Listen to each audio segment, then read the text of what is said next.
Good day guys, this is your admin AJ and this is a Armscore FSPS, so custom by Reloader Gun. So kung makikita nyo, custom na siya. So first 2 round of this, ngayon lang natin ito susubukan. So shoutout po pala Reloader Guns and Ammo Trading, Boss Ron. Maraming salamat sa pagpapatry nito. So tingnan natin.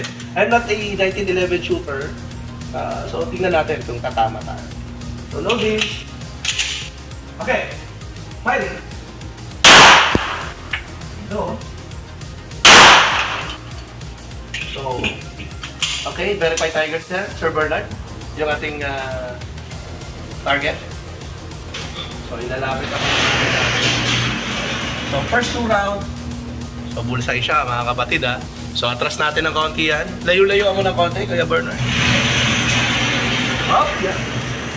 So, susubukan ulit natin kung tatama ulit sa gitna si Admin AJ. Let's go, loading. Another 2 rounds.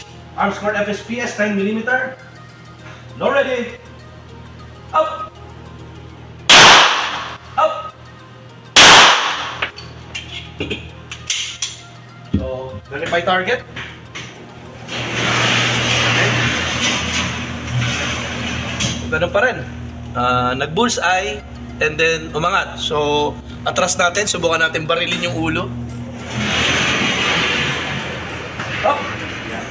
So, tingnan natin kung tatama tayo sa ulo kasi challenge ni Admin Corix man to. So, next 3 rounds. Aim for the head.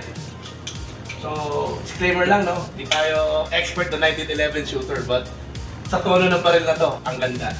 Shoutout pala, Admin Corix. Thank you very much. Armscore FSPS.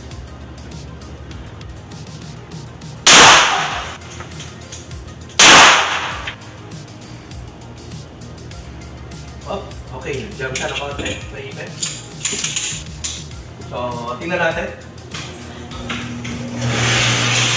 Kaya pala. Baliktad yung shell. So, yan. Pasok sa ulo, mga kapatid. So, atras natin. May isang bala pa tayo. Tingnan natin kung fit to. So, atras. Tingnan natin kung may pupunta natin ulo. Okay, FSPS. Ready! Up!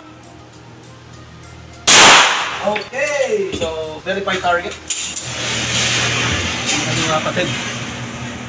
Ito na yung tama niya, no? Siyempre, shoutout Boss Ron and Reloader Guns and Ammo Trading. Yan, siyempre, sa ating mga kasamang staff dito. Kay Kuya Mark, ayan, kay Joey, Kuya Bernard ng Armscore. Maraming salamat. So, ang lupit ng baril na to. Ayan. Armscore FSPS.